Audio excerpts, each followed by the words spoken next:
이사야 40장 1절. 오늘 말씀서부터 이사야 묵상을 들어가는데요. 한동안 계속해서 이사야 묵상을 할 겁니다.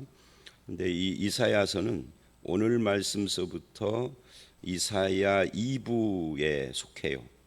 이사야를 볼 때 1부, 2부 이렇게 둘로 나누어서, 이게 말하자면 전반부, 후반부 이렇게 둘로 나누어서 보기도 하고 1, 2, 3부 해서 셋으로 나누어서 보기도 합니다. 이제 셋으로 나누어 2부로 보면은 오늘서부터 66장까지가 2부에 속하고요. 셋으로 나누면 이 말씀서부터 55장 13절까지가 2부에 속해요.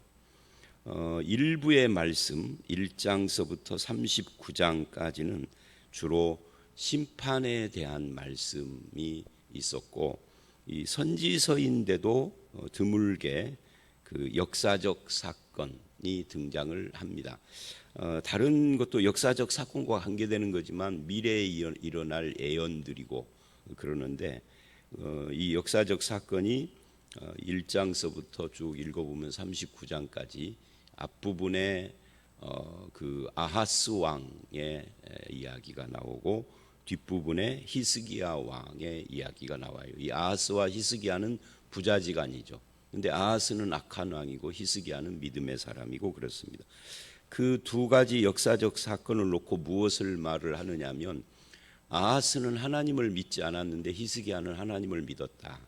그러면 도대체 너는 누구를 믿어야 하는가? 누가 우리가 의지해야 할 대상이고 이 세상을 다스리고 심판하시는 분은 누군가? 우리가 의지하고 믿어야 할 대상에 대한 이야기를 하면서 주 내용이 심판에 관한 그런 내용이고요. 아수르의 침략에 맞서는 두 왕의 모습.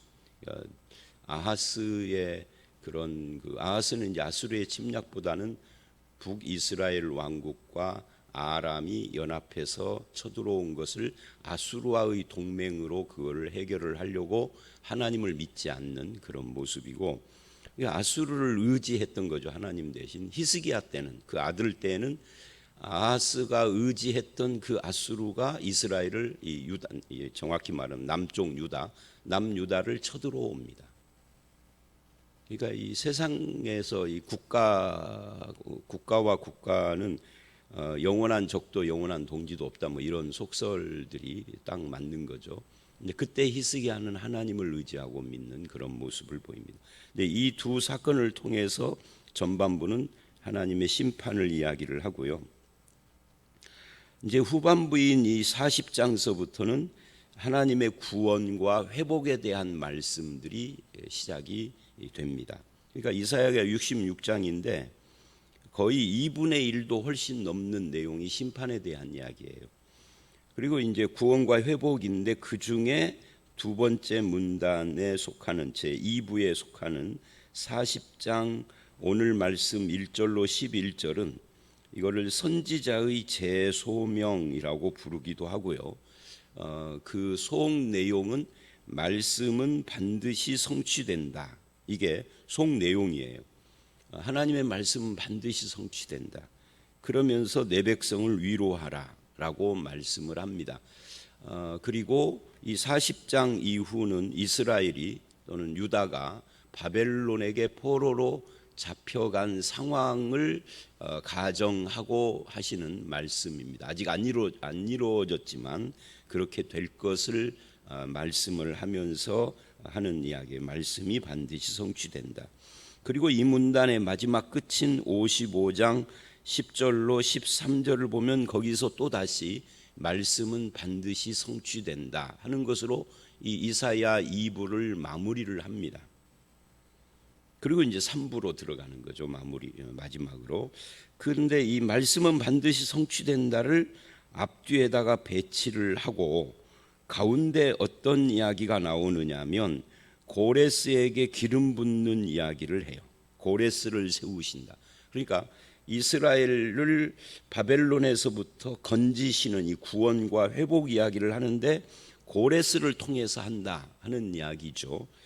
그게 44장 24절로 48장까지 이야기인데, 그 고레스를 세우는 이야기를 하면서 어떤 이야기를 또 앞뒤에다가 배치를 시키느냐면 내일 말씀인 40장 12절서부터 44장 23절까지 하나님은 누구신가? 하나님은 창조주고 이스라엘의 구원자고 역사의 구속자다 하는 것, 주관자다 하는 것을 쭉 이야기를 합니다. 그러면서 아주 특별한 이야기가 하나가 등장을 해요. 이 이사야서의 핵심이라고 할 수 있죠. 그게 여호와의 종의 노래라고 부르는 그런 여호와의 종 이야기가 나옵니다. 이 여호와의 종 이야기가 총 이사야서에 4번 나와요. 그 4번 나오는 여호와의 종 이야기가 이제 그 42장 1절로 4절 내일 말씀에 나오고 49장에 나오고 50장에 나오고 우리가 잘 아는 52장 13절서부터 53장에 그가 채찍에 맞음으로 이 부분 있잖아요. 거기는 좀 길게 53장 12절까지 여호와의 종의 노래가 나오는데 이 여호와의 종이 시온을 재건하시는 하나님의 일을 하는 그런 종이죠. 이 여호와의 종이 이제 궁극적으로 예수 그리스도를 가리키는 거예요. 그렇게 이 44장 24절 이하의 고레스 왕에게 기름 붓는 이야기를 놓고 앞뒤로 여호와의 종 이야기를 하면서 창조주 하나님, 이스라엘의 구원자, 역사의 주관자, 시온을 재건하시는 하나님 이야기를 한다고요. 그리고 더 멀리는 오늘 말씀과 55장 10절 이하의 말씀은 반드시 성취된다. 그러니까 이 구조를 보면은 이 문맥, 이사야서 2부의 문맥이 하고자 하는 말씀은 결국은 하나님의 약속의 말씀은 반드시 성취된다. 그러니 이것으로 내 백성을 위로해라. 그 약속의 말씀이 성취되는 내용이 뭐냐?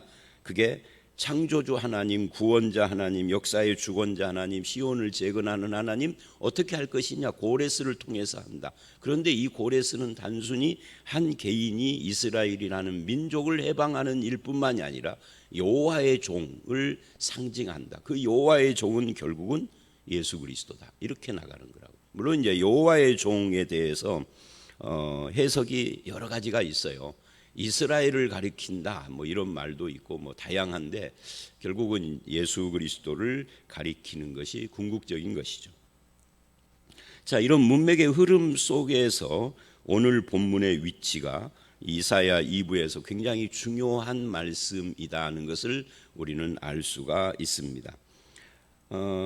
이 이스라엘의 구원을 통해서 위로하시고 이스라엘을 회복시키시기를 원하는 그런 하나님께서 선지자를 부르시는 그런 말씀입니다. 선지자를 부르실 때 1절을 보니까 너희의 하나님이 이르시되, 너희의 하나님 할 때 이 너희는 이스라엘이 이제 멸망해서 바벨론의 포로로 잡혀가 있는 상황을 가정하는 겁니다. 너희는 위로하라, 내 백성을 위로하라. 그러니까 1장부터 39장에는 전혀 안 나왔던 말씀이 나옵니다. 위로라고 하는 특별한 그런 메시지를 지금 주고 있는 거죠. 근데 무엇으로 위로를 할 것인가? 이제 하나님의 말씀으로 위로를 해야 하는 것인데 하나님의 말씀은 영원하다, 영원히 서리라 8절에 말하는 이것으로 위로하라 하는 이야기인데 여기서 이제 외치는 자의 소리가 나옵니다. 그래서 이 부분이 신약에 가면은 세례 요한의 사역으로 성취가 되는 거죠. 그래서 주제는 내 백성을 위로하라. 어떻게 위로할 것인가? 이게 이제 이 본문의 1, 2절의 말씀입니다. 여기 이제 1절을 보면 내 백성을 위로하라 한 다음에 2절에 너희는 예루살렘의 마음에 닿도록 말하며, 이제 선지서에서 예루살렘 이렇게 이야기를 할 때는 예루살렘이라는 도시 성을 가리킨다기보다는 유다 백성을 가리킨다, 또는 더 넓게 말하면 이스라엘을 가리킨다, 이렇게 말할 수 있어요. 근데 왜 예루살렘이라고 하느냐? 예루살렘이 이스라엘의 중심이기 때문이고 거기에 성전이 있었고 그런 그 종교의 중심이고 그러기 때문에 예루살렘 이렇게 이야기를 하는데 이렇게 말을 해요. 마음에 닿도록 말을 해라. 우리가 하나님의 말씀을 대언을 할 때 그냥 무미건조하게 하지 말고 마음에 닿도록, 사람들의 마음을 움직이도록 그렇게 해라. 근데 이게 참 묘한 것이 뭐냐면 이사야서 전반부인 1장부터 39장, 그 중에서도 이사야 6장이 이사야의 소명장이에요.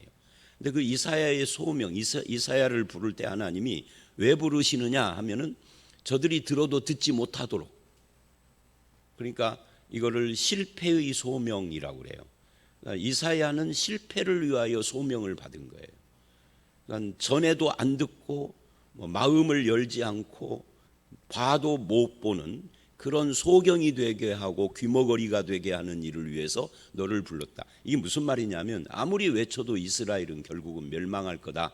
안 듣고 불순종하고 그 길을 갈 것이다. 근데 이제 40장서부터는 이미 멸망해서 포로로 가 있는 사람들을 상정을 해서 오는 건데 이게 이제 분위기가 바뀌어진 거예요. 마음에 닿도록 하나님의 말씀을 가서 외쳐라.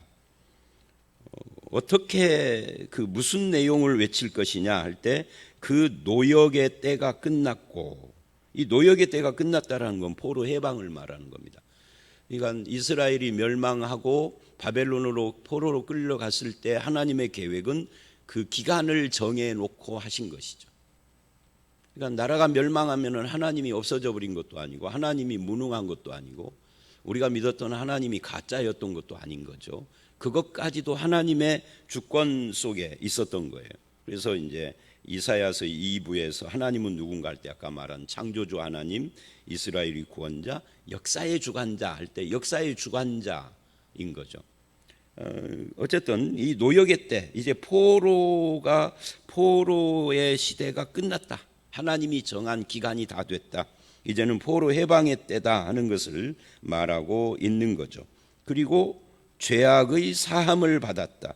이 이스라엘이 멸망하고 포로가 된 것은 외부적인 요인이 아니라 내부적인 요인으로 이스라엘이 하나님 앞에서 믿음으로 살지 않고 온갖 우상과 패역함과 불의와 이런 것들에 대한 하나님의 심판이었던 것입니다.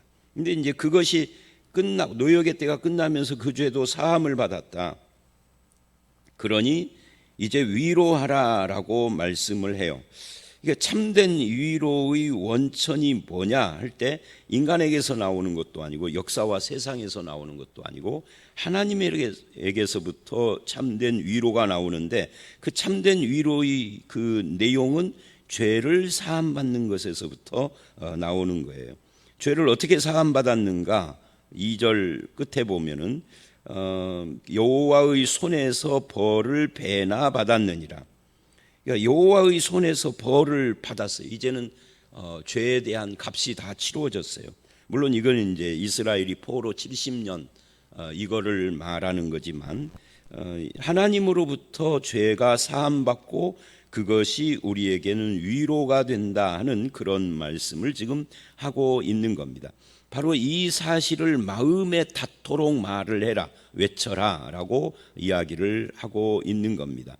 하나님께서 그들의 죄를 사하시고 원수로부터 해방을 해서 이제는 저들의 죄 대신에 공의가 만족이 된 거예요. 이게 이사야의 소명인 거죠. 이것을 무미건조하게 말하지 말으라. 이 해방의 소식을, 예를 들면 일제로부터 우리나라가 해방이 됐습니다. 우리 스스로의 힘으로 해방을 한 것이 아니기 때문에 지금까지도 역사 논쟁을 하고 좌우가 갈리고 그렇게 하는데 어쨌든 간에 그 당시에 해방 시대에 살았던 사람들을 한번 생각을 해보세요. 얼마나 감격스러웠겠어요. 몇 년 뒤에 전쟁이 일어날 줄은 몰랐지만 그 감격스러운데 이런 겁니다. 와, 우리나라가 일제로부터 해방됐대. 너무너무 좋다. 만세. 이렇게 하겠습니까? 이게 정말 무미건조한. 해방돼서 좋은 일이네. 남의 일을 하듯이 그렇게 할 수 있겠습니까? 해방이다 만세 하고 막 길거리로 뛰쳐나왔겠죠. 그러니까 무미건조하게 하지 말고 마음에 닿도록 하나님의 이 구원의 사실, 해방의 사실, 이 죄가 사함받고 이렇게 노예의 때가 끝난 이것을 외쳐라. 그래서 위로자가 되라. 그것으로 위로하라. 백성을 위로하라. 이렇게 말하고 있는 겁니다. 3절로 5절은 구체적으로 무엇을 외칠 것인가를 말하고 있습니다. 외치는 자의 소리여. 이게 이제 세례 요한이 자기에게 적용한 거예요. 근데 세례 요한은 외치는 내용이 예수 그리스도가 오시는 거였죠. 하나님 나라가 이 땅에 온. 그래서 회개하고 믿음으로 그 나라에 들어가라. 이게 이제 그의 외침이었는데 그 세례 요한의 외침의 뿌리가 되는 오늘 이 말씀은 조금 세례 요한의 이야기하고 조금 다르죠. 너희는 광야에서 여호와의 길을 예비하라. 광야에서 여호와의 길. 이 말은 광야를 뚫고 돌아오는 거예요. 근데 사실은 누가 오는 겁니까? 이스라엘이 돌아오는 거예요. 근데 여기서 여호와의 길이라고 그래요. 마치 하나님이 오실. 근데 하나님은 시공간의 제약을 받지 않는 영이시기 때문에 뭐 길도 필요 없고 그러는 거죠. 하나님이 광야를 터벅터벅 걸어서 오시는 것도 아니고 이스라엘 하나님의 백성이 돌아오는 겁니다. 광야를 건너서. 그런데 여기서 여호와의 길이라고 그래요. 그러니까 이런 거죠. 하나님과 하나님의 백성을 분리하지 않고 하나로 보는 거예요. 우리가 어제 그 로마서 6장 이야기에서도 예수 그리스도와 합하여 연합하여 예수님과 나를 묶어서 하나님이 말씀하시는 거고 비슷한 겁니다. 또 묶어서 본다는 개념도 여기에 있지만 한편 이스라엘이 포로에서 돌아오는 그것은 하나님께서 하시는 역사이기 때문에 이렇게 표현을 하는 것이기도 하죠. 사막에서 우리 하나님의 대로를 평탄케 하라. 하나님은요 사막이 됐던 평탄한 대로가 됐던 무슨 산악지대가 그거 상관없는 거죠. 하나님이 뭐 길을 걸어서 오는 것도 아니고 그런데 이게 하나님의 백성들이 돌아오는 길에 대한 이야기입니다. 그래서 하나님이 이렇게 돌아오시는 길, 바벨론에서 예루살렘으로 오는 길, 그걸 하나님의 대로, 즉 고속도로를 뚫듯이 그렇게 하라. 그리고 4절을 보면은 뭐라고 하느냐 하면 골짜기는 도두어지고 산마다 언덕마다 그러니까 골짜기 들어간 곳은 도두고 올라간 곳은 낮추고 해서 대로를 만드는 거예요. 마치 경부고속도로, 호남고속도로 뚫듯이. 요즘은 뭐 그냥 터널을 뚫지만 옛날 박정희 시대에는 터널 공사법이 그렇게 발달하지 않았기 때문에 그냥 산을 무너뜨려 가지고 쫙 깔아버렸잖아요. 이제 그런 것처럼 평탄하게 하라. 그러니까 하나님의 백성 돌아오는 곳에 막히는 것이 없도록 만드는 그런 작업을 이야기하고 있는 겁니다. 그래서 5절 결과적으로 여호와의 영광이 나타나고 모든 육체가 그것을 함께 보리라. 이거를 통하여서 하나님의 영광이 나타나는 사람들이 그걸 다 목격할 수 있도록 그렇게 하라 또는 할 것이다 라는 말이죠. 왜 이것이 가능한가? 4절, 5절 끝을 보면 이는 여호와의 입이 하나님이 말씀하셨기 때문에 된 거다. 그러니까 사람들로서는 불가능한 거죠. 왜요? 그 당시에 바벨론이라고 하는 세계 대제국은 누구도 무너뜨릴 수 없는 엄청난 초롱성 같은 곳이. 그리고 이스라엘에서 바벨론은 지금 같으면 뭐 별거 없이 비행기 타면 한 2시간이면 갈 수 있겠지만 그 당시에는 그건 꿈도 꿀 수 없는 거리였던 거죠. 근데 그 나라가 무너지고 포로들이 다 다시 돌아오고 한다는 것은 이건 말도 안 되는 소설 같은 이야기였단 말이죠. 근데 하나님의 말씀이 이렇게 약속을 했다는 거예요. 여호와의 입이 말씀을 했으면 어떻다는 거죠? 반드시 이루어진다. 그래서 이제 6절서부터 8절은 바로 그 부분을 강조하는 거예요. 너희 못 믿겠지? 그러나 하나님의 말씀은 영원한 거야. 반드시 이루어지는 거야를 이야기를 하는 것이 6절로 8절 내용입니다. 그래서 말하는 자의 소리여, 이 3절에 외치는 자의 소리여 하고 같은 거죠. 를 말을 해서 3절서부터 6절, 8절까지가 다 하나로 이어진 내용인 것을 보여주고 있고요. 이 말하는 자의 소리여 이르되 외치라. 무엇을 외치겠습니까? 이르되 모든 육체는 풀이요 그 모든 아름다움은 들의 꽃과 같은. 갑자기 모든 육체 이야기를 왜 할까요? 이 육체라고 하는 것은 인간을 말하는 겁니다. 인간은 풀이고 그 모든 아름다움은 들의 꽃 같다. 이게 정말 사람은 아름다운 존재다. 이걸 말하려고 하는 걸까요? 그런 건 아니죠. 오히려 이 꽃 풀이요 꽃과 같다 이 말은 시든다 하는 것을 말하는 겁니다. 아무리 아름다운 들의 꽃도 때가 되면 시든다. 그런 것처럼 인간도 마찬가지. 그러니까 이 말은 이런 거죠. 너희가 보기에 아수르나 바벨론이 대단해 보이지. 이사야가 지금 이 글을 쓸 때는 바벨론은 아직 생기지도 않았고 뭐 조그마한 부족이었고요. 부족 국가. 아수르가 판을 치는데 이 아수르가 멸망하고 그리고 이어 나오는 바벨론도 멸망하는 것이 이게 마치 인간이 오래 살아봤자 100살이고 애지간하면 모세가 말한 것처럼 70이요 80인데 80년 지나면은 아무것도 그 인간 수명이 그런데 그걸 권력으로 말하면 화무시비롱이란 말이죠. 아무리 붉은 꽃도 열흘 지나면은 별거 없이 시드는 것처럼 인간의 권력, 지금 이게 사실은 육체라고 했지만 그 이면에는 바벨론이나 아수르 같은 세계 제국 같은 그런 인간의 힘, 그런 것들을 말하는 거예요. 그것이 어마어마해서 내가 하는 말이 불가능해 보이지, 그러나 하나님 앞에서 그런 모든 것들은 풀에 불과해. 아무리 아름다워도 그냥 꽃에 불과해. 시간이 지나고 때가 지나면 다 시들 거야. 이거 이야기를 하는 거라고요. 이걸 개인에게 말하면 우리 인생이 되는 거고, 국가에게 말하면 이스라엘의 바벨론 포로 이 바벨론에 대한 이야기를 하고 있는 것이죠. 그래서 풀은 마르고 꽃은 시든다. 여호와의 기운이 그 위에 불미라. 여호와의 기운이 분다 하는 말은 하나님께서 특별히 어떤 꽃을 시들게 하려고 그쪽으로 후 분다 이런 뜻이라기보다는 이게 하나님이 만드신 자연 법칙이 그렇다 하는 것이라고 이해하는 것이 더 낫겠죠. 이 백성은 실로 풀이로다.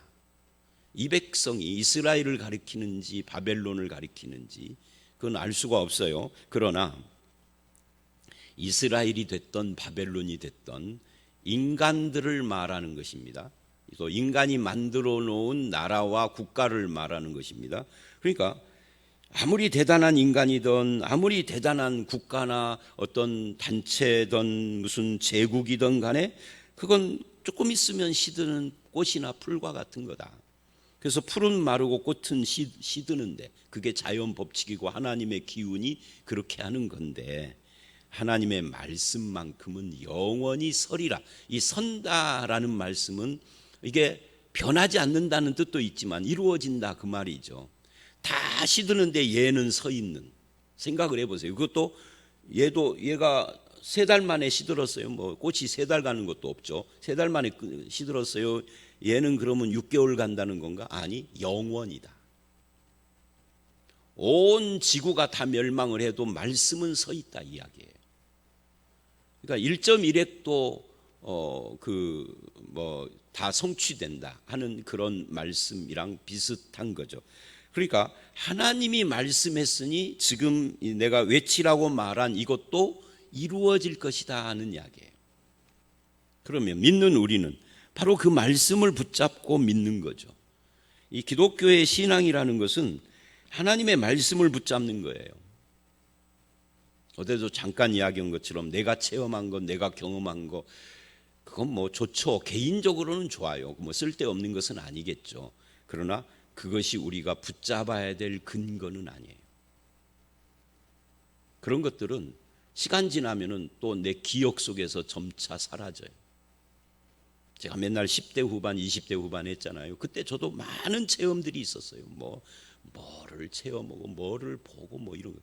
하나도 기억 안 나요. 그랬었지 하고 하는 옛날 추억, 몇십 년 전의 추억이에요. 그거는 이 세월과 함께 퇴색되는 것들이에요. 그럼 말씀은 영원히 서는 거죠. 그럼 말씀을 붙잡는 거예요. 말씀을 통해서 하나님을 붙잡는 거죠. 그리고 9절로 11절, 여기서는 이제 주제가 너희의 하나님을 바라봐라 하는 거예요. 아름다운 소식을 시온에 전하는 자요. 이 아름다운 소식은 바로 1, 2절에서 말한 노역의 때가 끝나고 죄가 사함받고 이제는 돌아오게 되어지는 이 해방의 소식을 아름다운 소식이라고 그러고, 신약에서는 이게 복음의 소식을 말하는 거죠. 너는 높은 산에 오르라, 아름다운 소식을 전해라, 힘써 소리를 외쳐라, 소리를 높여 이르기를. 그러니까 이 구절이요, 구절의 말씀의 거의 한 80%는 서론이에요. 서론. 외쳐라 하고 성읍들에게 이르기를, 여기까지가 서론이에요. 본론은 뭐예요? 너희 하나님을 보라 하라, 이게 본론인 거죠. 이 말을 하기 위하여서 아름다운 소식, 시온에 전하는 자, 산에 올라라, 힘써 높이라, 소리를 높여, 이런 이야기가 쭉 나온 겁니다. 그러니까 우리가 외쳐야 할 것이 뭐냐? 너희는 하나님을 봐라. 말씀이 영원히 설 것이다. 너희는 그 말씀의 주인이신 하나님을 바라봐라. 이렇게 말을 하고 있다는 거예요. 그 하나님은 어떤 분이냐? 10절 11절 보라, 주 여호와께서 장차 강한 자로 임하실 것이요. 하나님은 강한 자입니다. 근데 장차예요. 장차. 지금 이 이야기들은 이사야가 말하는 지금 그때 그 시대에 이루어질 것이 아니라 장차 이루어질 것이다. 70년 바벨론 포로를 끝내는 그때, 그리고 더 멀리 나가면은 예수 그리스도가 오시는 그때 친히 그 팔로 다스릴 것이라, 통치 이야기를 하는 거죠. 강한 자이고 통치자이신 하나님, 상급과 보응이 그분에게 있다. 그분은 목자같이 양떼를 먹이시는 분이고 팔로 그 어린 양을 모아 품에 안으시는 분이다. 목자, 품에 안으시는 사랑의 하나님, 그리고 젖먹이는 암컷들을 온순히 인도하시는 인도자이신 하나님. 그러니까 10절 11절은 9절에 너희 하나님을 보라 한 다음에 그 하나님이 누구냐를 쭉 이야기를 한 거예요. 강한 자다, 통치자다, 상급과 보응의 하나님이다, 목자 같은 분이다, 품에 안으시는 분이다, 인도자는 인도자인데 온순히 인도하는 분이다. 그 하나님을 바라봐라, 그분의 말씀이 영원히 선다. 이 이야기를 지금 하고 있다고요. 그래서 이제 오늘 말씀의 결론이 이겁니다. 하나님이 저와 여러분을 향해서 위로의 메시지를 이제부터 시작을 하는데, 이 위로의 내용이 뭐냐 하면은 하나님의 말씀이 영원히 선다. 그 말씀의 내용이 뭐냐 하는 것을 쭉 이야기를 한 거예요. 이제 광야의 대로를 내고 하나님이 오시는 길을 예비하라.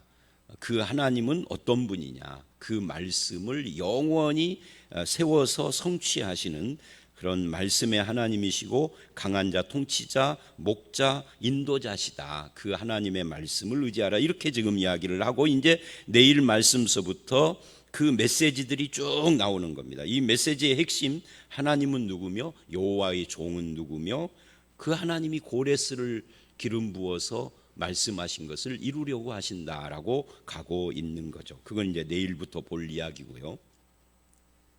여러분의 신앙은 하나님과 하나님의 말씀의 터 위에 서서 그 말씀으로부터 위로받고 힘을 얻고 그 말씀으로 우리를 인도하시는 하나님의 뜻을 따라서 살아가는 그런 성도가 다 되시기를 주의 이름으로 축원합니다. 함께 기도하겠습니다.